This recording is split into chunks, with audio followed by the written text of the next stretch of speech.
I think before I begin any sort of review, I should probably get some basic information out of the way. Now, I've been a huge Sonic fan my whole life. I've played the games, I've collected the comics, I've bought the merchandise, I've watched the TV shows, I've seen the movie. And with the advent of it being Sonic's 30th anniversary, I wanted to do something to celebrate this. And so I thought, why not review the first game I ever played, Sonic the Hedgehog 1 for the Sega Mega Drive. Also, just a side note, for anyone who owns the European version of the Sonic X DVDs, if you open it up, you get this little card, and it's the anti-piracy warning. Ooh, it's so bad. But, if you just turn it over and look at it, you get the ugliest mug of Shrek I think I've ever seen. I think first it's good to start off with a little history. Pretty much in the late 80s to early 90s, Mario was an unstoppable force, selling millions of units, dominating the gaming industry completely. And many companies wanted to cash in on Mario's success as the mascot platformer. And I'll tell you now, there was some interesting inclusions to the gaming industry. Sega requested for a mascot character that could compete with the plumber, and designs were thrown about ranging from an armadillo, later becoming Mighty the Armadillo, a dog, Theodore Roosevelt knockoff in pajamas, which became the basis of Robotnik, and a rabbit called Phil. There's even designs of a bearded old man with a weapon, a Bart Simpson and Squidward fusion, and Ronald McDonald's evil twin, who looks like that guy that waits just long enough for the children's football game to finish. My favorite scrap design has to be the chicken. This has to be one of the most threatening chickens I've ever seen. Just look at him. He looks ready to end your whole career. Anyways, Naoto Oshima, after a trip to New York, pitched the idea of a hedgehog named Mr. Needlemouse, and at the time, it was agreed that that was to be the new mascot. I genuinely don't know what's worse between Mr. Needlemouse and Phil the Rabbit. They both sound like characters from, those old CBeebies TV shows, children's TV shows. God, those were terrifying. I still have nightmares about that son. That son from Teletubbies. I don't like that son. As the design evolved, they made him blue to match the Sega logo, gave him red shoes, inspired both by Michael Jackson and Santa Claus, and his attitude was based around Bill Clinton's Get It Done campaign. Sure. Yuji Naka and Naoto Oshima, together with level designer Hirokazu Yasuhara and several others, formed Sonic Team. The scary part of Sonic began when they started to conceptualize the game. They originally designed Sonic to have fangs, put him in a band, and give him a human girlfriend named Madonna. Because that would work well. Well, at the very least, it couldn't get any weirder than that, right?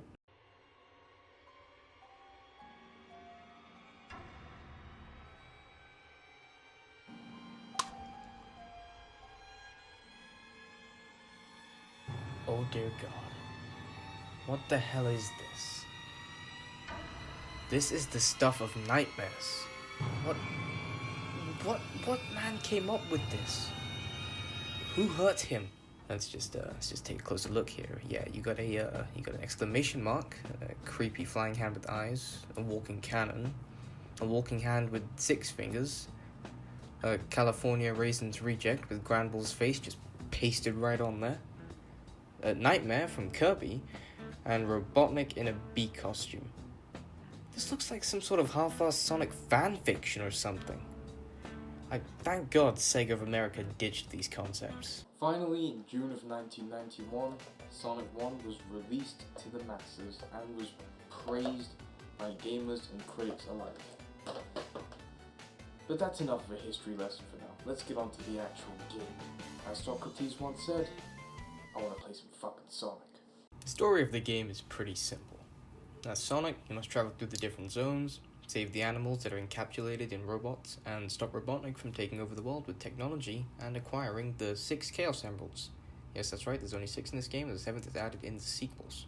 After going through a pretty nice title screen, you're immediately thrown into Green Hill Zone Act 1. It's fast, it's fun, and encapsulates what Sonic is all about, high-speed and momentum-based platforming. And definitely won't be abused for nostalgia pandering in the future.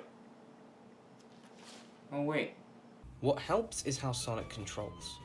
This game, instead of focusing on just instant raw speed, has a bigger focus on momentum. This means that in order to reach a high speed, you need the skill to build up momentum and have to be able to platform in order to maintain that speed. This control system works really well, and it helps that with the press of the down arrow on the D-pad, Sonic will roll into a ball which can be used to build up momentum faster. It can be exhilarating to move at these speeds, and so rewarding to keep up these speeds throughout the levels. The control method is a very risk versus reward system, which personally I believe is really good. In addition, the game looks great, without a doubt one of the best looking games on the Mega Drive. It's colourful and it's vibrant, and the parallax scrolling really helps the backgrounds to move smoothly, even with the high speeds that you travel at. Throughout the stage, you will come across several hazards such as spikes, pits, and badniks, which are the enemies found throughout the stages. As well as this, there are monitors scattered around containing power-ups such as the shield, speed shoes, invincibility, and rings. All pretty basic. Shield lets you take an extra hit, speed shoes lets you go faster, and invincibility is pretty self-explanatory. Rings, however, are scattered all over the place individually as well as in these monitors and can be collected, and getting 100 of them rewards you with an extra life, which is extremely satisfying. Moving on, the rings are also treated as Sonic's health. When he takes a hit from a hazard, he drops all his rings, but if you're hit without any rings, you die. Pretty simple. The goal of each stage is to get to the end and cross the signpost. There are 6 zones, each with 3 acts, and a 7th zone that houses the final boss battle. At the end of the 3rd act of each zone, there will be a boss battle against Robotnik. Some pretty easy, some decently challenging, and some really goddamn frustrating.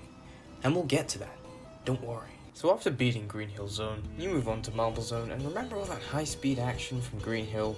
Well, throw it all away, because apparently that wasn't good enough. It's safe to say this level has a much slower pace than Green Hill. You spend most of your time underground avoiding dangerous hazards and riding slow-moving blocks across lava pits. And I mean slow moving. I actively aged while playing through this level. But you know what? And I know I'm probably gonna get a lot of hate for this.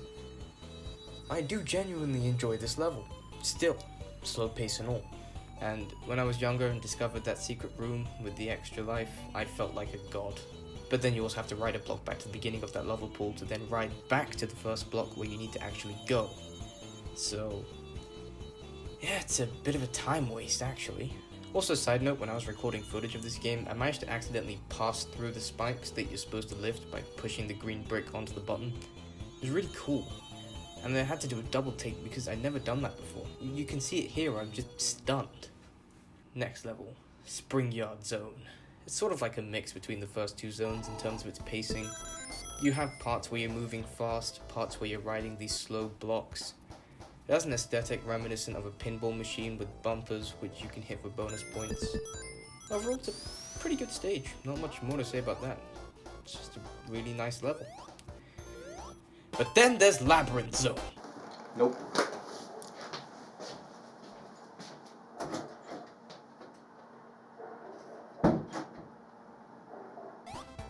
This is the stage that most people have problems with, and I can see why.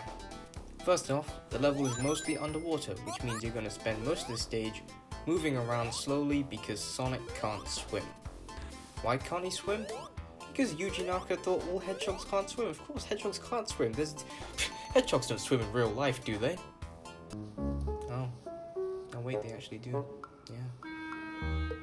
That's just great.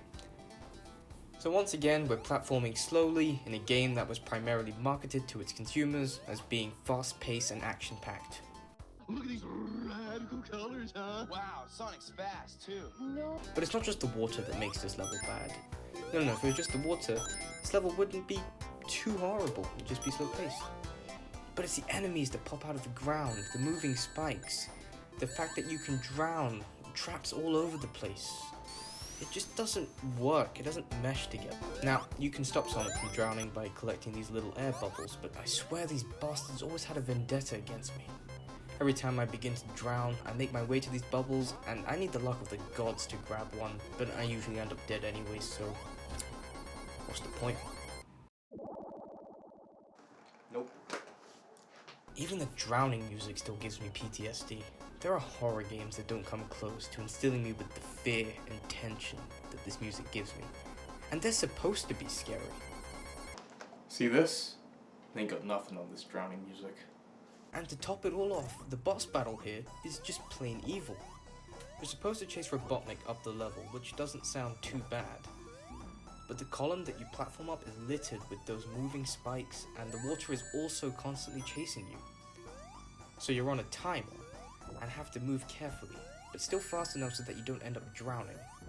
But the real kick in the dick is that Robotnik can actually be damaged if you jump into him.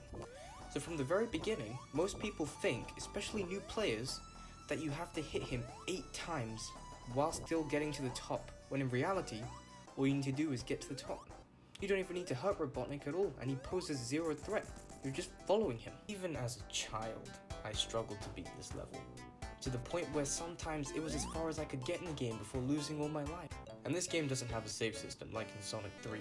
So if you get a game over, your ass is going right back to the beginning of the game.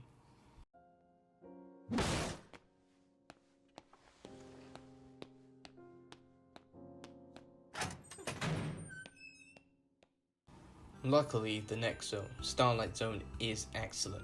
Definitely my favourite level in the game. We're finally back to good old high-speed platforming fun with a cool level theme and some incredible music to boot. Actually, let's take a second to talk about the OST of this game. The game's soundtrack was composed by Masato Nakamura from a band called Dreams Come True, and it's really good. I haven't heard of a single person who doesn't know the theme for Green Hill, or even the title theme. The soundtrack, like all mainline Sonic game OSTs, is incredible, and I could jam to these all day.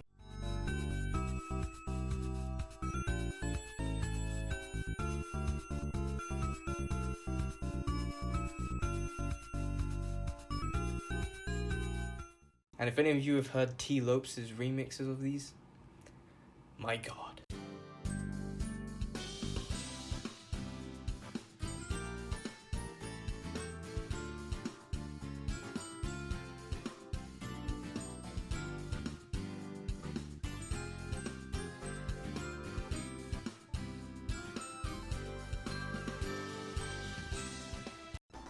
Next up is Scrap Brain Zone, which is generally considered to be one of the hardest, if not the hardest level in the game, but in all honesty, I didn't have that much trouble with the zone. You could say that I'm a gaming god or something. This level has a lot of hazards that you need to be vigilant about. The most annoying parts are the disappearing floors, which nearly got me killed, and this one section where I got stuck at the bottom of this room for a bit. But otherwise, I don't have too much of an issue with the first 2 acts. Notice how I said first 2. At the end of the second act, all hell breaks loose, and your PTSD will kick in, because Robotnik, the sick bastard, decides to drop you with the press of a button back down into Labyrinth Zone. Nope. Good god, why did the developers ever think that we wanted to see this again? It's not even like there are changes to this level. Oh no, wait, excuse me, I stand corrected, because now the walls are black and white and the water is purple. It's literally just Labyrinth Zone, but with a color swap. They seriously couldn't think of anything else? Anything? They were all in a board meeting and decided that this was a good idea?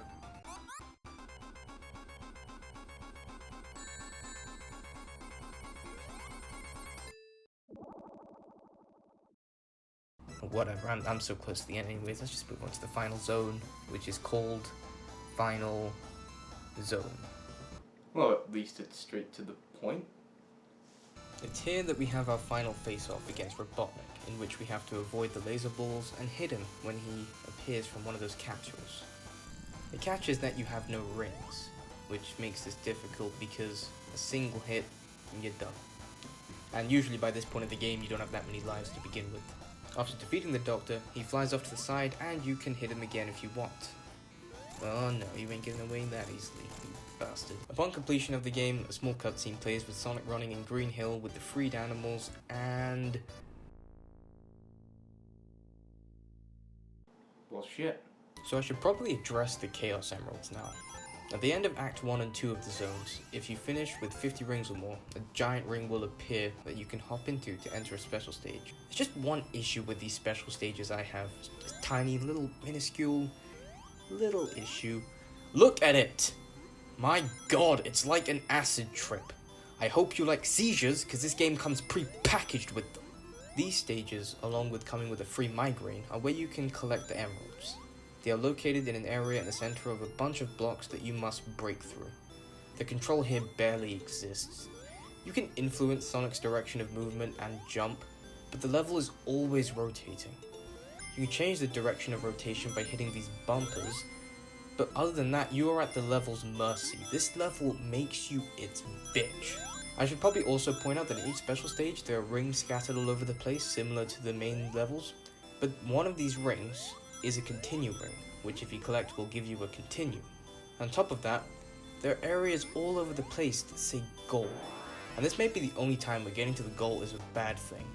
If you so much as connect with the outermost pixel of that sign, you are immediately taken out of the special stage with no Chaos Emeralds, and that just sucks. But what do you get for collecting all the Chaos Emeralds, I hear you not asking? Do you get, maybe, a power-up? Bonus level? Do you get to cave Eggman's head in with a 2x4 and watch him bleed out? Nope. You get flowers. By collecting all the emeralds, you get flowers during the end cutscene. That's it. Huh. Also, if you're wondering about the constant jumps in game difficulty, that's actually even worse with the original level order. You see, this game's zone order was changed due to Yuji Naka disliking the sudden jumps in difficulty. They originally wanted the levels to move in an order that displayed technology taking over nature. So the original order starts with Green Hill, and the second level is Labyrinth Zone.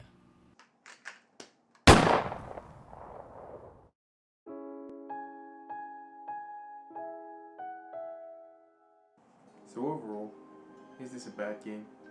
No. Is it a good game? Well, in my opinion, yes. I've made it clear that I'm both a huge Sonic fan and that this was one of the first games I ever played. So you could say nostalgia is affecting my criticism of the game. However, even when I take a step back and look at the whole game with a critical eye, it's still just a really solid platformer. Every time I replay this game, I have fun. And for me, that's the mark of this game being a success. If this game wasn't a success, we wouldn't have gotten sequels, we wouldn't have had a whole franchise. And don't take that as me calling the game perfect, I can see the flaws.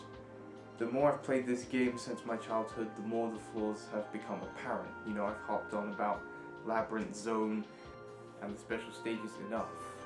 I'd be lying to myself if I said there weren't problems with this game. But I still get enjoyment out of it. I just wish the game had better advertising.